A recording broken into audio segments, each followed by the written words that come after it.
자, 답 맞춰보셨죠? 이어서 진행하도록 하겠습니다.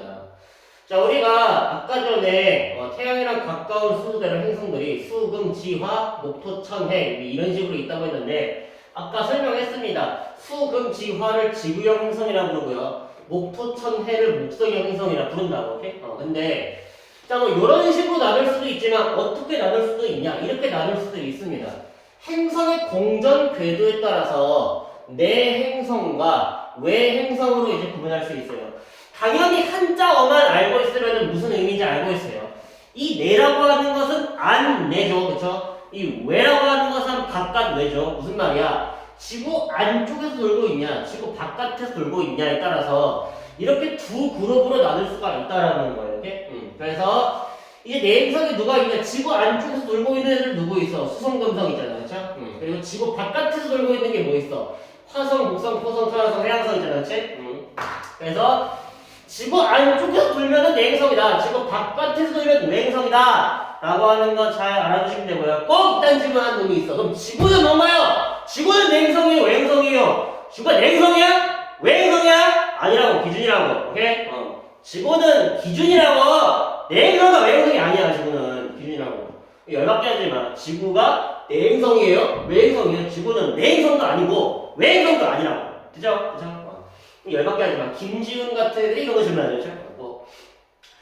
자, 그래서 그거 잘 알아주시면 되고요. 두 번째, 지구형 행성과 목성 행성은 뭐에 따라서 분류하냐? 행성들의 물리적 특성에 따라서 이렇게 구분한다. 선생님, 물리적 특성이 뭔가요? 물리적 특성이라고 하는 것은 양으로 잴 수 있는 거예요. 뭐 대표적으로 뭐가 있냐면은 질량, 반지름, 그 다음에 뭐 밀도, 위성의 개수, 뭐 이런 거 있죠. 그래서 이제 값을 매길 수 있는 것, 값으로 표현할 수 있는 것은 우리가 보통 물리적 특성이라고 한다라고 하는 걸 잘 알아주시고요. 물리적 특성에 따라서 얘네들은 어떻게 나눌 수가 있냐면은 지구형 행성과 목성형 행성으로 나눌 수가 있습니다. 지구형 행성 수금지화, 목성형 행성 목토천해. 잘 알아두시고요. 자, 지구형 행성이랑 목성형 행성 그림 봐봐, 그림. 그림 이렇게 나와 있죠? 심지어 이것도 조금 과장된 거예요. 오케이? 어느 정도냐면은 지구가 목성에 비해서 엄청나게 작아요. 오케이? 자, 그래서 질량을 보시면은 일단은 목성형 행성들은 엄청 크잖아, 그렇지? 그럼 질량이 어떻게 됐어? 크겠지, 그렇지? 그래서 질량은 지구형이 작다, 목성형은 크다. 당연히 반지름도 커 보이죠? 반지름 작다, 반지름 크다. 지구형은 작고요, 목성형은 큽니다. 하지만 잘 봐봐. 지구형 행성은 뭘로 이루어져 있냐면 아까 전에 암석으로 이루어졌다고 했죠. 얘는 암석형 행성이고요. 오케이? 목성형들은 뭘로 이루어져 있다고 해서 기체로 이루어져 있다고 했죠. 얘들은 기체형 행성이에요. 그럼 너는 돌멩이랑 기체 중에 누가 더 밀도가 크냐? 당연히 암석, 돌멩이가 밀도가 클 거 아니야. 그러니까 오히려 평균 밀도 같은 경우는 지구형이 오히려 더 큽니다. 크기는 작지만 밀도는 크다고. 그쵸? 자, 그 다음에 위성의 개수. 지구형 행성은 적거나 없다라고 했죠. 그쵸? 자, 무슨 말이야? 요거 조금만 자세히 하겠습니다. 자, 위성 같은 경우는 수성은 없고요. 금성 없습니다. 지구에 한 개 있죠? 달, 그쵸? 화성에 아까 2개 있다고 했죠? 누구? 포버스, 데이머스 두 가지 있다고 했죠? 그쵸? 그래서 이제 지구형 행성들 보시면은 위성수가 어때? 적거나 없는 거죠, 그쵸? 아예 없는 게 아닙니다. 그냥 한두 개 가지고 있는 애들도 있어요. 근데 목성 행성들은 어때? 굉장히 많다 이런 말이에요. 많이 있다 많이. 그리고 지구형 행성은 아무도 고리가 없고요. 아무도 고리가 없습니다. 목성형 행성들은 싹 다 고리 있어요. 목성 고리 있고요. 고리 없는데요. 그냥 안 보이는 거야. 너무 희미해서 고리 있습니다. 있고요. 그래서 고리 다 있습니다. 모두 다 있어요. 한 놈도 빼먹지 않고. 그래서 요렇게 한다라는 거 잘 이해하시면 되고요. 그거를 그래프로 표현하기 이거죠. 그래프로 표현하기. 그렇죠? 자, 이거 그래프 어떻게 하나요, 선생님? 잘 봐봐. 자, 목색형 행성 봐봐. 반지름 어때? 크죠? 질량 어때? 크죠? 여기다가 그렸다? 아, 그럼 목색형 행성이지 뭘. 오케이? 여기에 그렸으면은 목색형 행성이지. 그치? 마찬가지로 합시다. 자, 여기에 이제 A라는 그룹이 있는데, 자, 평균 밀도는 어때? 크죠? 근데 반지름은 어때? 작죠? 그러니까 여기가 뭐야? 아, 반지름 작은데 밀도는 큰 거, 지구형 행성 들어가야 될 거 아니에요, 그렇죠?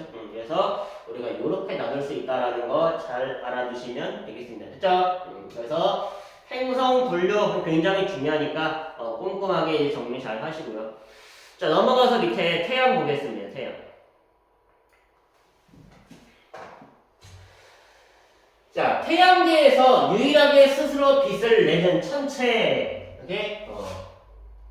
우리가 이걸 별이라고 불렀고요. 다른 말로는 항성이라고도 불렀습니다. 잘 알아두세요. 오케이?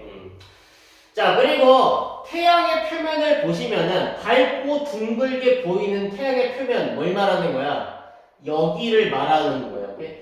우리 태양의 밝은 표면을 뭐라고 본다? 이것을 광구라고 부른다. 광구. 오케이? 그리고 그 광구를 잘 보시면은 군데군데 뭐가 있냐면은 검은색 점 보이시죠? 우리가 이걸 뭐라 부르냐? 흑점이라고 부르고요. 태양을 조금만 더 자세히 보면은 짜글짜글한 무늬가 있죠? 우리가 이거를 쌀알 무늬라고 부릅니다. 됐죠?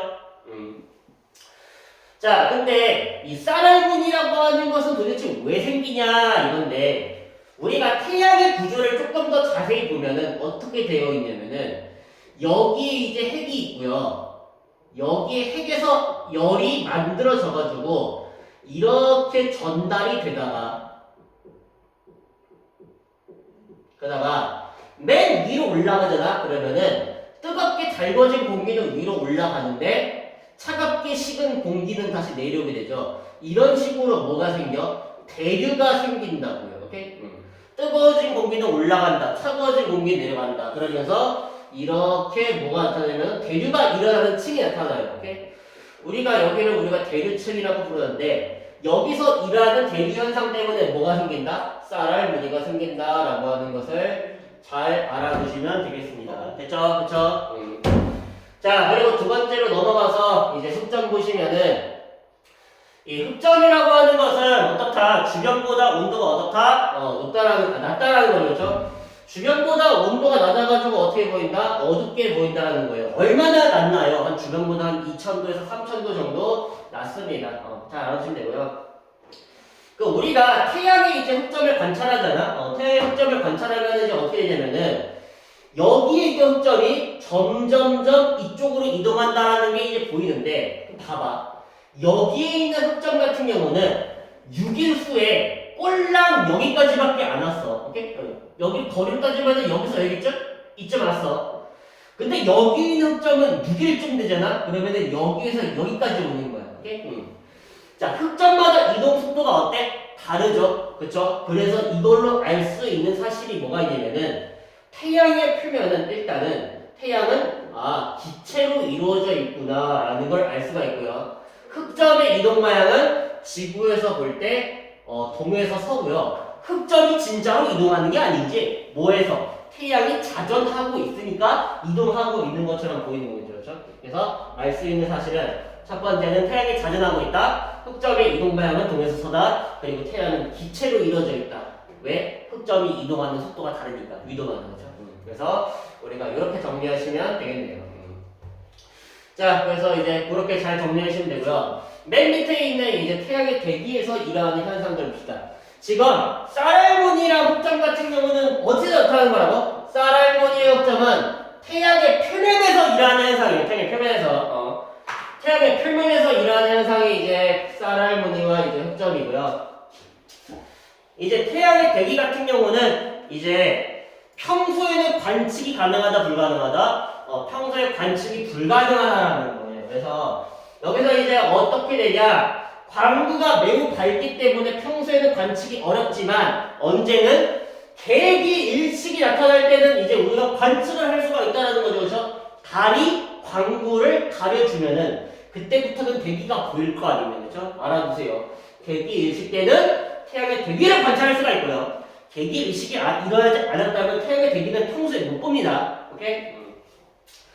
근데 태양의 대기를 보시면은 자 어떤 일이 일어나고 있냐? 체층이라 코로나라는 게 발견이 돼요. 그래서 체층이라고 하는 것은 광구 바로 위에 있는 이제 붉은색의 띠 이런 거를 이제 말하는 거고요. 코로나는 이제 체층 위로 뻗어 나오고 있는 진주색의 대기층 여기를 말하는 거예요. 근데 온도가 매우 높습니다. 얘 같은 경우는 그렇죠? 근데 이유는 몰라요. 아직까지 밝혀지지가 않았대. 그래서 그냥 그 정도로만 받아들이시면 되겠죠. 그렇죠? 자 그리고 대기에서 나타나는 현상 중에 뭐가 있냐면은 홍염과 플레어가 있거든요. 자 홍염 그림 봐봐. 홍염 그림 보시면 뭐가 있어? 불기둥이 보이죠, 그렇죠? 그래서 불기둥이 나타난다. 불꽃 모양이나 고리가 나타난다. 불기둥. 이 나타나면 이제 홍염이라고 보시면 되고요. 플레어는 뭔가 터지고 있죠, 그렇죠? 태양에서 일어나는 폭발. 이러면은 이제 플레어입니다. 근데 보통 어디서 일어나고 있냐면 이게 흑점 부근에서 일어나고 있는 거예요. 오케이? 그래서 흑점 부근에서 일어나는 폭발. 그럼 플레어 말하는 거고요. 플레어 말하는 거고요. 불기둥, 불의 고리 이러면은 이제 홍염을 의미한다라고 하는 거 잘 알아두시면 되겠습니다. 참고로 그림 외우셔야 돼요. 그림 봤을 때 이게 홍염인지 아니면 쌀아분인지 흑점인지 플레어인지 코로나인지 채찍인지 이거를 구분을 하실 줄 알아야 됩니다. 오케이? 됐죠? 자 그래서 잘 정리하시면 되고요. 역시나 여기에 있는 문제 뭐 어렵지 않을 거예요. 마찬가지로 지금까지 잘 외우셨으면 그렇죠? 그래서 여기 있는 문제 잘 이제 풀어보시고요. 뭐 혹시라도 뭐 질문 있으시면은 질문하시고요. 자 바로 넘어가가지고서는 이제 태양에서 일어나는 활동 봅시다. 자 우리가 아까 전에 흑점이라고 하는 게 이제 태양의 표면에서 일어나는 현상이라고 했는데 흑점의 개수라고 하는 게 변하냐 안 변하냐 이런 말이에요.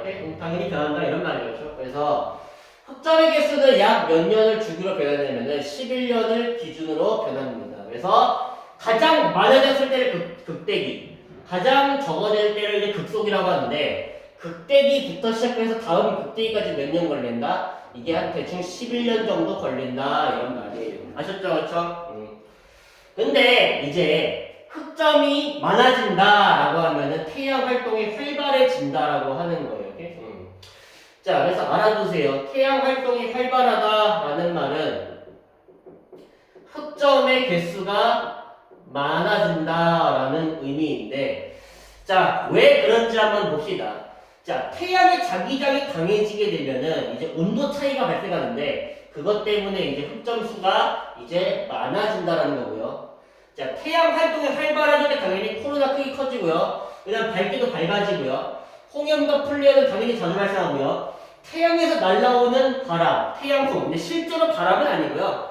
태양에서 날라오는 전자라든지 양성자 같은 전기를 띠고 있는 고에너지 입자가 있어요. 그렇죠? 그래서 우리가 이런 게 이제 지구로 날라오고 있는데 이걸 뭐라고 그런다? 태양풍이라고 부르는 거예요. 근데 우리가 태양풍을 맞잖아? 그러면은 별로 좋지가 않겠죠. 그렇죠? 그래서 이제 태양풍 같은 경우는 누가 막아주고 있냐? 무슨 어벤져스가 막아주는 게 아니에요. 그렇죠? 태양풍은 누가 막아준다? 지구의 자기장이 막아준다 이런 말이에요. 지구 자기장이. 그렇죠? 그래서 그거 잘 알아두시면 되고요.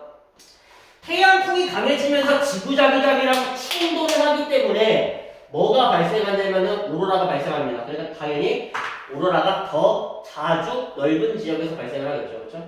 그리고 자기 폭풍이 발생하기 때문에 이것 때문에 장거리 무선 통신이 두절되는 델린저 현상이라는 게 나타납니다. 무슨 말이냐? 전자기기들은 싹 다 고장나는 거예요. 오케이? 전기와 자기를 이용한 이제 통신 기구들은 태양 활동이 활발해지면 이 자기 폭풍 때문에 제대로 통신이 안 된다 이런 말이에요. 무선 통신 장애가 일어나는데 우리가 이걸 델린저 현상이라고 하고요.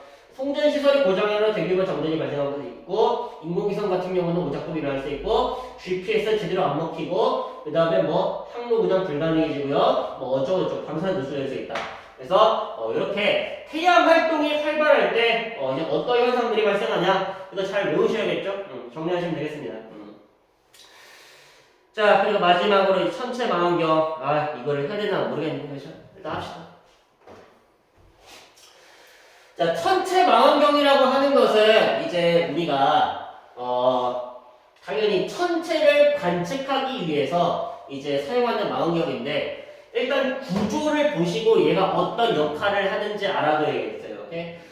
자, 우리가 첫 번째로 여기를 보시면은 엄청나게 큰 렌즈가 하나 들어가 있어요. 우리가 이걸 뭐라 부르냐? 대물 렌즈라 부르고요. 역할을 뭐냐면은 빛을 모읍니다. 그래서 이제 성능이 좋은 망원경 같은 경우는 어때? 단지름이 큰 거야. 오케이? 왜? 빛을 많이 모으면 많이 모을수록 선명한 사진을 얻을 수가 있어요. 오케이?